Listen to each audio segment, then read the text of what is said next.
오늘 우리에게 주신 하나님의 말씀은 시편 1편 1절에서 6절의 말씀입니다. 구약성경 804페이지 시편 1편 1절에서 6절의 말씀입니다. 한 절씩 교독하고 마지막 6절의 말씀은 함께 읽겠습니다. 1절입니다. 복 있는 사람은 악인들의 꾀를 따르지 아니하며 죄인들의 길에 서지 아니하며 오만한 자들의 자리에 앉지 아니하고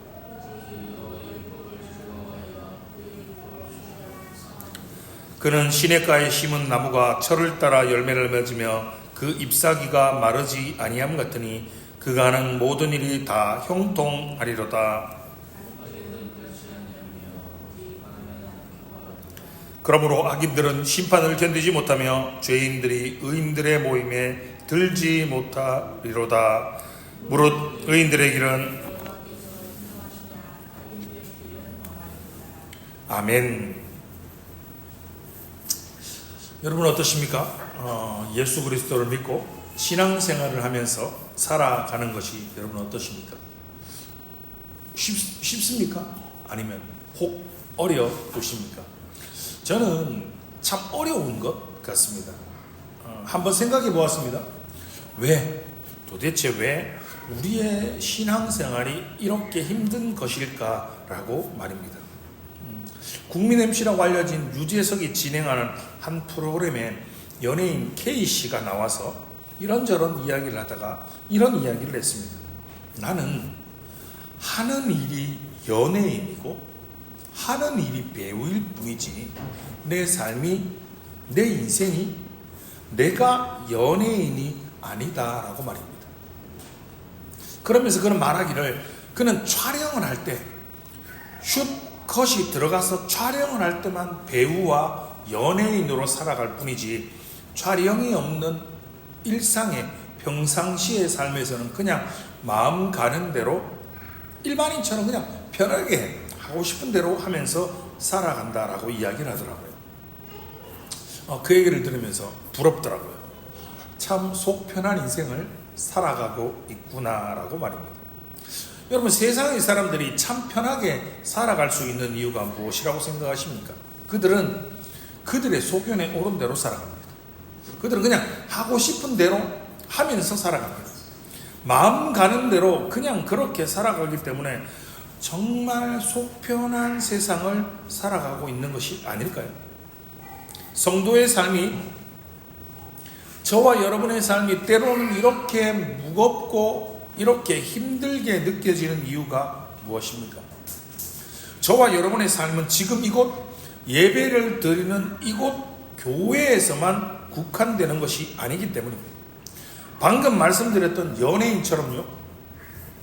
촬영을 할 때만 연예인으로 살고 촬영을 할 때만 배우로 살아가고 나머지 모든 시간은 그냥 자기가 하고 싶은 대로 마음 가는 대로 편하게 살면 정말 편할 수 있습니다. 그런데 저와 여러분의 삶은 매 순간순간 예수 그리스도를 나의 구주 나의 하나님으로 믿고 영접하고 거듭난 그 순간부터 주님이 재림주로 이 땅에 다시 오시는 그 순간까지 단 한순간도 성도가 아닌 삶이 없습니다. 우린 학교에서도, 우린 직장에서도, 우린 가정에서도, 우린 교회에서도 모두 성도로 구별된 거룩한 하나님의 백성으로 살아가야 한다는 것이죠. 그저 주일 단 하루 예배 드리는 교회에서만 성도이고 목사이고 나머지 모든 날 모든 곳에서는 세상의 사람들과 동일한 모습으로 어쩌면 더 악한 모습으로 각자 소견에 오른 대로 살아가는 것이 만약 성도의 삶이라면 저와 여러분의 신앙생활도 정말 편할 수 있을지도 모릅니다. 많은 사람들이 절에 다닙니다. 여러분 절은 저희처럼 매주 가는 곳이 아닙니다. 절은 1년에 단 3군데만 가서 봉양을 하면 됩니다. 그들의 의무는 그겁니다. 영험한 절을 찾아서 1년에 단 3군데에서 가서 봉양을 하면 그들이 해야 할 의무, 그들이 해야 할 일을 다 감당하는 겁니다. 그리고 나머지 시간은 그냥 쉽게 자기 마음대로 대부분의 날들을 살아가는 것입니다. 그런데 저와 여러분의 삶은 그렇지 않습니다. 오늘 본문 1절의 말씀을 보십시오. 복 있는 사람은 이라고 말합니다. 다르게 표현하면 믿음의 사람은, 하나님의 백성은 어떻게 살아가야 하는 사람인가 라고 정의를 내리고 있는 겁니다. 그런데 여러분 순서에 주목해 보십시오. 자, 복 있는 사람, 믿음의 사람과 대조되는 악인들의 삶에 대한 정의가 먼저 나오고 있다라는 것을 말입니다. 자, 악인들의 삶은 이렇게 정의를 내릴 수가 있습니다. 따르고 서고 않는다라고 말입니다. 그럼 믿음의 사람은요? 믿음의 사람은 믿고 살고 누리는 것이 바로 믿음의 사람, 성도의 삶인 것입니다. 여러분, 잔디를 꾸며본 적, 잔디를 가꾸어 보신 적이 있습니까? 여러분, 잔디를 잘 가꾸려면 어떻게 해야 될까요? 잔디가 아닌 잡초는 뽑아내야 됩니다. 그런데 잡초를 뽑아내는 것으로 잔디를 잘 가꾸는 것이 아닙니다. 때가 되면 적당량의 사이즈로 잘라주어야, 깎아주어야 됩니다. 그리고 좋은 잔디가 될 수 있도록 신경과 관심을 가지고 가꾸어 주어야 합니다. 무슨 말입니까? 믿음의 사람이 되기 위해서는 안 해야 되는 것이 있습니다. 유대인의 격언 중에 이런 격언이 있습니다. 동시에 동서로 갈 수 없다라는 표현이 있습니다. 무슨 말이냐면 같은 시간, 동시간대에 동쪽과 서쪽으로 동시에 갈 수는 없다라는 말입니다. 무슨 말입니까? 내가 여러분 동쪽으로 가려고 하면, 자, 동쪽으로 가려고 하면 반드시 서쪽을 등져야 합니다. 그리고 내가 서쪽으로 가려고 하면 반드시 동쪽을 등져야 한다라는 것입니다. 우리가 믿음의 삶을 걸어가려고 하면 반드시 포기하고 반드시 내려놓아야 하는 것이 있다라는 겁니다. 그것이 무엇입니까? 악인들의 꾀를 따르지 않는 것입니다. 죄인들의 길에 서지 않는 것입니다. 오만한 자들의 자리에 앉지 않는 것입니다. 이 표현은 따르다, 서다, 앉다, 점층적인 표현입니다. 점점 강도가 세어지는 것입니다. 믿고 따르게 되면 그 길에 서게 됩니다. 그리고 나아가서는 그들과 함께 그 자리에 앉아서 함께 하게 된다는 겁니다. 여러분 참 똑똑하시다고 생각하시죠? 공부도 많이 했고 아는 것도 많고 사회생활도 했고 경험도 있다라고 우린 한 번씩 착각합니다. 그런데요, 여러분 사람들은 참 어리석습니다. 쉽게 유혹되고 유혹에 넘어갑니다. 얼마 전에 시장을 갈 일이 있었습니다. 필요한 물건을 구매하고 나오는 길에 앞에서 보리라면을 이렇게 나누어 주면서, 자 여러분 새로운 보리라면을 개발했는데 먹어보고 맛있으면 이 보리라면을 앞으로 좀 구매를 해달라고 광고를 하고 있는 겁니다. 여러분 라면 좋아하십니까? 저는 개인적으로 라면을 참 좋아해서 그래? 보리라면은 한 번도 먹어본 적이 없는데 받아가서 한번 끓여서 먹어보자라는 생각에 라면을 받으려고 했습니다. 앞에 서 있는 포터에 보리라면을 박스로 쌓아놓고 그곳에서 나누어 주려고 하고 있었습니다. 그래서 이렇게 갔습니다. 그런데 줄을 서라는 것입니다. 제 앞에 한 사람이 있었고 제가 두 번째였습니다. 그런데 제가 생각하기에는 그냥 막 나눠주면 될 건데 굳이 거기서 줄을 왜 서라고 하지? 아무튼 이상했습니다. 그냥 이렇게 나눠주면 될 거를, 그래도 앞쪽이니까 내 앞에 한 명밖에 없으니까 빨리 받아서 줄 서서 빨리 받아서 가면 되겠다라고 생각하고 줄을 섰습니다. 그랬더니 제 뒤로 이제 많은 사람들이 그 보리라면을 받기 위해서 줄을 서기 시작했습니다. 그런데 나누어주겠다라고 광고를 하던 그 사람이 나누어주지 않고 옆에 있는 작은 텐트로 이렇게 들어오라는 겁니다. 그래서 거기서 나누어주는 겁다 하고 들어가고 생각하고 들어갔더니 거기서 6가지의 물건을 나누어 준다라고 홍보를 막 하기 시작하는 겁니다. 밥주국도 주고 헛개도 주고 뭐 이런 것들을 나누어 준다고 하면서 라면은 제일 마지막에 주는데 그 물건들을 홍보하면서 자신의 이야기를 좀 들어봐 달라라는 겁니다. 그 남자 혼자서 한 20분 30분 내내 정말 쉴 새 없이 이야기하고 자신의 제품을 홍보하는 것이었습니다. 그런데요, 그 긴 이야기의 결론은 자신들이 팔고 있는 금산, 인삼, 액기스, 청 뭐 이런 거를 좀 구매해 달라는 이야기였습니다. 나누어 준다는 보리 라면과는 전혀 관계없는 그런 것들이죠. 여러분, 이건 저의 에피소드에 지나지 않지만 여러분, 사람이 이렇게 어리석습니다. 공짜로 준다고 하면 이렇게 혹합니다. 무엇을 준다라는 말을 믿고 따르게 됩니다. 그리고 그들의 길에 서게 됩니다. 그리고 결국에는 그 자리에 앉게 됩니다. 결국에는 그 물건을 구매하고 그들과 함께 하게 된다라는 거죠. 나는 절대 안 속을 거야.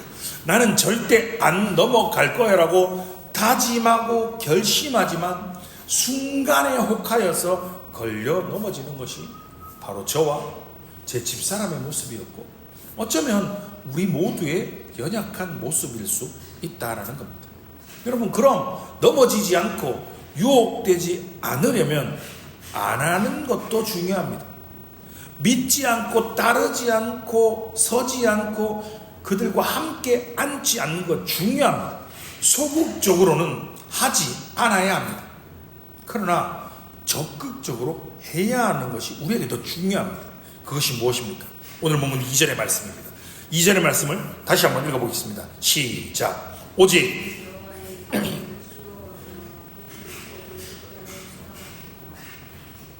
아멘.